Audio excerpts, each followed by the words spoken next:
Well, Happy New Year to everyone. Bismillahirrahmanirrahim. আমি চৌধুরী কাসেদ বলছি। Good morning, good afternoon, good evening, যেই part of the ওয়ার্ল্ডের যেই time জোনে আছেন সেই টাইম জোন অনুযায়ী গ্রিটিং সেট করলাম। আমি অ্যাকচুয়ালি তো বিভিন্ন সাবজেক্টে মানে ভিডিওস করে থাকি, মোস্টলি লাইফ, বিজনেস, ক্যারিয়ার, এগুলো নিয়ে। তো লাইফের আন্ডারে actually what ever is going on around us in the country, economy, politics, সব কিছু নিয়ে whatever I'm thinking, I like to share with people, and then সেটা নিয়ে comments-এর মধ্যে exchange of opinions হয়. That's what I want to do. I want to generate conversation between my viewers and with myself, and I encourage যে মানুষ agree করবে, disagree করবে, that discourse, that discussion is actually very nice. তো আজকে আমি উত্তরের দিকে যাচ্ছি। তো আমি অফেন এই রাস্তায় দিয়ে যখন যেতে থাকি তখন lot of thoughts go through my head. তো তখন I find that it's a interesting thing to do and a useful way of spending the time by sharing these thoughts and ideas. তো আজকে যে জিনিসটা নিয়ে কথা বলতে চাচ্ছি সেটি হচ্ছে যে আমাদের মধ্যে একটা জেনারেল টেন্ডেন্সি আছে অনেকের মধ্যে, যে মানুষ একটা সর্ট অফ লেভেল সেট করে যে এই লেভেলটা ক্রস করে গেলে বোধ হয় আর কোনো প্রবলেম হবে না, বা মানে ইউর ক্রসিং, এই লেভেলটা ক্রস হয়ে গেলে মানে ইউর ফাইন। তো আমি কিছুদিন আগে একটা ভিডিও করেছিলাম যে life is like a game of snakes and ladders, সাপসিঁড়ি খেলার মতো। যে আমরা যেখানেই উঠি না কেন বিভিন্ন মানে জায়গায় কিন্তু ওই যে সাপ মুখ খুলে বসে আছে। আমাদের গুটি যদি ওখানে পড়ে, আমাদের টোকেন যদি ওই নাম্বারটাতে যায়, তো তখন অনেক সময় দেখা যায় যে যত উপরেই উঠুক না কেন তাকে ওখান থেকে একদম টেনে নিচে নিয়ে আসতে মানে তাকে চলে আসতে হয়, এবং আবার কষ্ট করে করে ওঠা লাগে। কেউ একটু বেশি পড়ে, কেউ একটু অল্প পড়ে, এবং সবাই একই রকম স্পিডে উঠতেও পারে না। বাট কোয়েশ্চেন হচ্ছে যে চেষ্টা করতে থাকতে হবে। সবাই যে 100-এ চলে যাবে সেটা হয় না। কেউ 60-এ গিয়ে গেম ওভার হবে, কারো 70-এ গিয়ে গেম ওভার হবে, কেউ 100-তে যে গেম ওভার করতে পারবে। সো হোয়াটএভার, আমি যেই পয়েন্টটাতে আসতে চাচ্ছি সেটা হচ্ছে যে এটা আমাদের মাথায় মানে আমাদের একটা খুব কমন কথা আছে যে মানে এইটা হয়ে গেলে আর পিছে দেখতে হবে না, এইটা হয়ে গেলে আর পিছে দেখতে হবে না। তো আমি যখন মানে আমার নিজের লাইফ এক্সপিরিয়েন্স সব কিছু শেয়ার করি, আমি মানে মানুষকে মানে আমি চাই মোটিভেট করতে, কিন্তু আমি আসলে কিছু রিয়েলিস্টিক কথাবার্তা বলে আমি মোটিভেট করতে পছন্দ করি, এবং আমি মনে করি সেটা যদি ইভেন একটু ডিমোটিভেটিংও সাউন্ড করে, ঘুরিয়ে পিছিয়ে ইট ইজ মোটিভেটিং। বিকজ আমি I try to talk about the rock bottom. সেই জিনিসটা যদি মানুষ শক্ত করতে পারে নিজের রক বটমটা, তাহলে সেই পয়েন্ট আপওয়ার্ডস উপরের দিকে ওঠাটা অনেক ইজিয়ার। তো সেই সেন্স থেকে আমি মানে একটু সামটাইমস ডিমোটিভেটিং হয়তো আমার কথা শুরুর দিকে হয়, but eventually I try and motivate everybody, but একটু ইনডাইরেক্ট ওয়েতে, বিকজ দ্যাট ইজ লাইফ। রিয়ালিটিটা আমাদেরকে বুঝতে পারতে হবে। তো আমি যে জিনিসটা এমফাসাইজ করছি সেটা হলো যে একটা লেভেল ক্রস করলে যার পিছে ঘুরে তাকানো লাগবে না, এই কথাটা আসলে ইটস কোয়াইট মিনিংলেস। আমাদের প্রত্যেকটা লেভেলেই কিন্তু আসলে অনেক প্রবলেমস আছে। আমাদের life is full of problems, এবং আমরা যখন একটা থ্রেশহোল্ড ক্রস করে আরেকটা জায়গায় যাব, ইট ওনলি মিনস যে আমাদের আরও নতুন অনেক প্রবলেম শুরু হবে। অনেক সময় সেই লেভেল থেকে আবার আপনি পা ফসকে পড়েও যেতে পারেন লোয়ার লেভেলে, যেখানকার তো প্রবলেমসের সাথে আপনি ফ্যামিলিয়ার আছেনই, কিন্তু নতুন যেই লেভেলে উঠেছেন সেখানেও অনেক অনেক প্রবলেমস আসবে।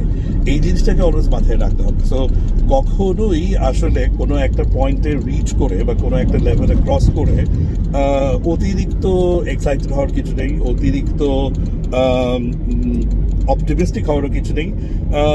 অপটিমিস্টিক থাকতে হবে যে আমাদের কাজ করতে থাকতে হবে। We just have to keep on working. We have to be grateful যে আমরা এত দূর আসতে পেরেছি, অ্যান্ড দেন আমাদেরকে এগিয়ে যেতে থাকতে হবে।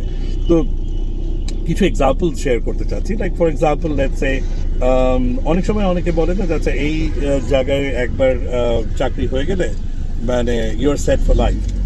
No you are not. মানে ওই কোনো একটা লেটস সে ভালো কোম্পানিতে চাকরি হলেও normally you'd be there for maybe 3 years, 5 years, 7 years, খুব বেশি হলে হয়তো 8 to 10 years আজকালকার দিনে। নর্মালি এতদিন কেউ থাকেও না, থাকা সম্ভবও হয় না। কোম্পানির এনভায়রনমেন্টও অ্যালাউ আসলে করে না আজকাল একজনকে 5-7 বছরের বেশি খুব একটা কন্টিনিউ করতে কোনো একটা পজিশনে।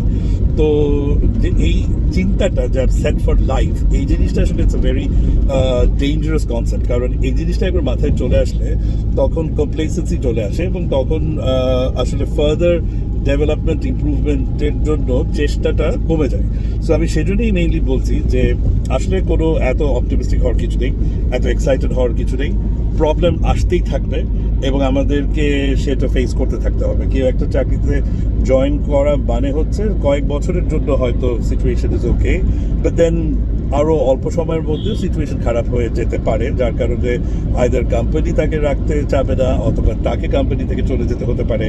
So there is that problem. এবং জবের মানে লেটস সে যাওয়াজাওয়ি না হলেও job itself will be very stressful. Targets থাকবে, জবে প্রেশার থাকবে, পলিটিক্স থাকবে, বসের বকা খাওয়া লাগবে। তো মানে একটা জায়গায় চলে গেলে যে লাইফ সুন্দর হয়ে গেল, all problem sorted, no. Let's say কারো একটা বিজনেস লঞ্চ হলো, সেই বিজনেসটা লঞ্চ হওয়া মাত্রই যে মানে সে সাংঘাতিক একটা খুব ভালো জায়গায় পৌঁছে যাচ্ছে, সেরকমও কিন্তু ব্যাপারটা না। একটা বিজনেস লঞ্চ হওয়া মানে সেই বিজনেসেরও কিন্তু মানে 10,000 রকমের প্রবলেমের দরজা খুলে গেল তার লাইফে।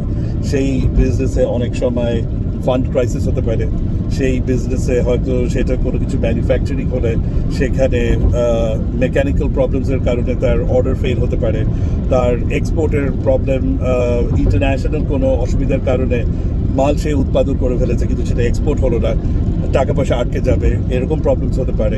তার যারা শ্রমিকরা আছে, ওয়ার্কার্সরা আছে, তারা বিক্ষোভ করতে পারে, আন্দোলন করতে পারে, করে তার ফ্যাক্টরি ভাঙচুর করে ফেলতে পারে, তার ফ্যাক্টরিতে আগুন ধরতে পারে, বাইরে থেকে লোকজন এসে ফ্যাক্টরি ভেঙে নষ্ট করে ফেলতে পারে, মানুষজন কোনো একটা প্যান্ডেমিক হতে পারে, প্যান্ডেমিক হয়ে অনেক মানুষ অসুস্থ হতে পারে, অনেক মানুষ মারা যেতে পারে তার ফ্যাক্টরিতে। মানে কত ধরনের কত কিছু যে হতে পারে, মানে প্রবলেমের কিন্তু কোনো শেষ নেই। ওয়ার্কাররা রাস্তাঘাটে চলতে চলতে অ্যাক্সিডেন্ট হয়ে মারা যাবে, সেটার জন্য মামলা মোকদ্দমা হবে, সেগুলো ফেস করতে হবে। কোনো জুনিয়র এমপ্লয়ি অন্য কারোর সাথে মারামারি করবে, দুর্ব্যবহার করবে, সেটার জন্য মালিক পর্যন্ত মামলা মোকদ্দমায় জড়িয়ে যাবে। তো প্রবলেম হতেই থাকে। তারপরে লেটস সে কেউ কাউকে অনেক পছন্দ করে, ভালোবাসে, তার সাথে তার বিয়ে হলো, মানে এই যে একটা কথা গল্পেতে মানে দিত না যে they lived happily ever after, তারপরে তাদের মানে সুখে তাদের জীবন কেটে গেল। দিস ইজ মানে অ্যাবসলিউট বুলশিট। মানে কারোর সাথে কারো বিয়ে হওয়া মানে কিছুদিনের মধ্যে তাদের নিজেদের মধ্যে হাজারো ধরনের প্রবলেম তৈরি হতে পারে। তার ইনলসদের সাথে মানে একে অপরের ফ্যামিলি মেম্বার্স, প্যারেন্টসদের সাথে প্রবলেম হতে পারে, তার অন্যান্য রিলেটিভসদের সাথে প্রবলেম হতে পারে, নিজেদের মধ্যে প্রবলেম হতে পারে, ফিনান্সিয়াল প্রবলেমস হতে পারে, তাদের বাচ্চা কাচ্চা যখন হবে সেই বাচ্চা কাচ্চাদের নিয়ে প্রবলেম হবে, তাদের স্কুলে নিয়ে প্রবলেম হবে, তাদের বড় হওয়া নিয়ে প্রবলেম হবে, প্রতিটা স্টেপে স্টেপে প্রবলেম আছে। সো মানে anything that you think about, যে কেউ মনে করে আমি ইমিগ্রেশন করে কানাডা চলে যাবো, বাস আমার লাইফ গ্রেট, আমি ইমিগ্রেশন করে দুবাই চলে যাবো, আমার লাইফ ইজ ফ্যান্টাস্টিক। নো, কেউ ক্যানাডা গিয়ে দেখা যাচ্ছে হয়তো 1 বছর 2 বছর চাকরি পাচ্ছে না, বা ছোটোখাটো অড জবস করতে হচ্ছে, যেটা হয়তো তার বাংলাদেশের যেই সোশ্যাল স্ট্যাটাসে ছিল তার থেকে অনেক নিম্নমানের কাজকর্ম তাকে করতে হবে, যেটা for Canada it is fine, this dignity of labour, but মানে সে হয়তো সব কিছু এখানে বলতে পর্যন্ত যাবে না, কারণ মনে করবে যে এতে আমার মানহানি হবে। তো ওগুলো কষ্ট করতে হবে। তারপরে ডেফিনেটলি সেখানে কিছুটা হলেও কিন্তু রেসিজম আছে। মানে কেউ যদি বলে যে কোনো রেসিজম নেই, এটা আসলে ফুলস প্যারাডাইস। মানে আমরা সাউথ এশিয়ান, আমরা স্লাইটলি ব্রাউন স্কিন, আমরা যখন যাব বাইরে কোথাও, তখন ডেফিনেটলি কিছু না কিছুভাবে আমাদেরকে আলাদা চোখে দেখা হবে, এবং আমরা ডেফিনেটলি সেম সুযোগ সুবিধা অপরচুনিটি পাবো না যেটা তাদের স্থানীয় মানুষজনরা পাবে। সুতরাং ডেফিনেটলি আমাদেরকে কিন্তু অনেক প্রবলেমস এবং হার্ডলস ফেস করতে হবেই হবে। এবং কেউ যদি বলে বা ভাব দেখায় যে সেই ধরনের প্রবলেম ফেস করেই না বা করেনি, এটা মোটামুটি আঞ্চলিক বাংলায় যে বলে ডাহা মিথ্যা কথা, দ্যাট ইজ দ্য ফ্যাক্ট।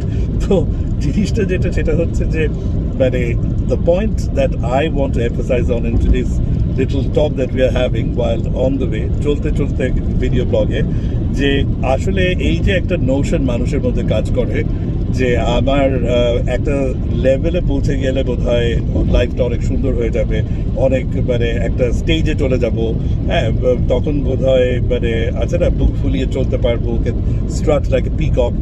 এই থটটা আসলে আমাদের মাথা থেকে সরিয়ে ফেলতে হবে, বিকজ এরকম চিন্তা মাথায় যত থাকে আপনি তত বেশি সাফার করবেন, তত বেশি ডিসঅ্যাপয়েন্টমেন্ট ফেস করবেন। যেটা হবে সেটা হচ্ছে ভালো ফিল করতে হবে যে আলহামদুলিল্লাহ আমি একটা জায়গা একটা স্টেজ ক্রস করে আরেকটা স্টেজে আসলাম, এবং আল্লাহ, গড, বিধাতা, হুএভার ইজ ইয়োর মানে মাস্টার ফোর্স, ক্রিয়েটার, আপনি যাকেই বিশ্বাস করেন, যেই নামে বিশ্বাস করেন, আপনি তার কাছে স্ট্রেংথ চাবেন যে এই নতুন ফেজের যেই প্রবলেমগুলো আছে, চ্যালেঞ্জগুলো আছে, সেগুলো যাতে আমি ফেস করতে পারি, আমি সুন্দরভাবে ওভারকাম করে সামনের দিকে এগিয়ে যেতে পারি। That is what life is all about. তো এই ছিল আজকের ভিডিও ব্লগ। আমি উত্তরার কাছাকাছি চলে এসেছি, সো আর ফার্দার খুব একটা স্ট্রেচ আউট করবো না। তো আমি ইউজুয়ালি সামনে দিতাম আমার ইন্ট্রোডাকশনটা, বাট এটা অনেক সময় একটু মেইন সাবজেক্টে আসতে একটু সময় লেগে যায়, সেই জন্য আমি আজকাল আমার ইন্ট্রোডাকশনটা শেষে দিয়ে দিচ্ছি। আমার নাম তো বললামই, Chowdhury Abdullah কাসেদ। I am an organizational development and organizational performance management consultant for several companies at the same time. Our একই সাথে I'm also coach for life, business and career. প্রায় 26-27 বছরের এক্সপিরিয়েন্স, এবং মোস্টলি গার্মেন্ট সেক্টরে, কিন্তু অন্যান্য মাল্টিন্যাশনালস ব্যাংকে কাজ করার অভিজ্ঞতা হয়েছে 16-17 বছর। আলহামদুলিল্লাহ ডিরেক্টর, এক্সিকিউটিভ ডিরেক্টর, CXO লেভেলে কাজ করার সৌভাগ্য হয়েছে। তো মোটামুটি যে ভিডিও ব্লগগুলো করি সেগুলো আমার বিভিন্ন এই ওয়াইড এক্সপিরিয়েন্স, এবং আমি চেষ্টা করি আমি সব কিছু খুব অবজার্ভ করতে। এগুলো সব কিছু আমার এই লাইফের এক্সপিরিয়েন্স, নিজের অবজারভেশনস, অন্যদের লাইফে কী করছে না করছে সেগুলো সব কিছুর অবজারভেশনস থেকে আমার যেসব থটস, সেগুলোই আমার ভিডিওগুলোতে শেয়ার করে থাকি। আশা করি আমার এই শর্ট ভিডিও পথে চলতে চলতে আপনাদের ভালো লেগেছে। And do give your comments, do subscribe to my channel. আমি এটা ইউটিউবেও দিব, ফেসবুকেও দিচ্ছি। অ্যান্ড কিপ ওয়াচিং আমার অন্যান্য এই ছোট পরিবেশটাগুলো। Thank you so much for being with me. Signing of.